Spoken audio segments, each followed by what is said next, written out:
You won't believe what I found under my bed. What was it? Baby oil? No, promise you won't freak out. Okay, tell me.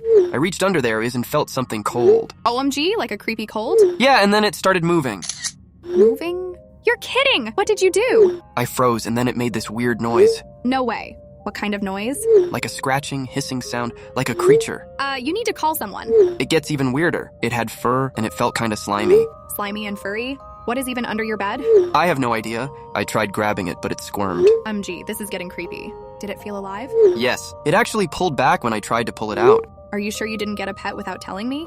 Trust me, I'd remember this thing. It even smelled kind of musty. Musty? Okay, you need to get that thing out, whatever it is. So I mustered up the courage and pulled it with all my strength. What was it? Hurry up! A dried up old t-shirt. And my dog was under there playing tug of war with it.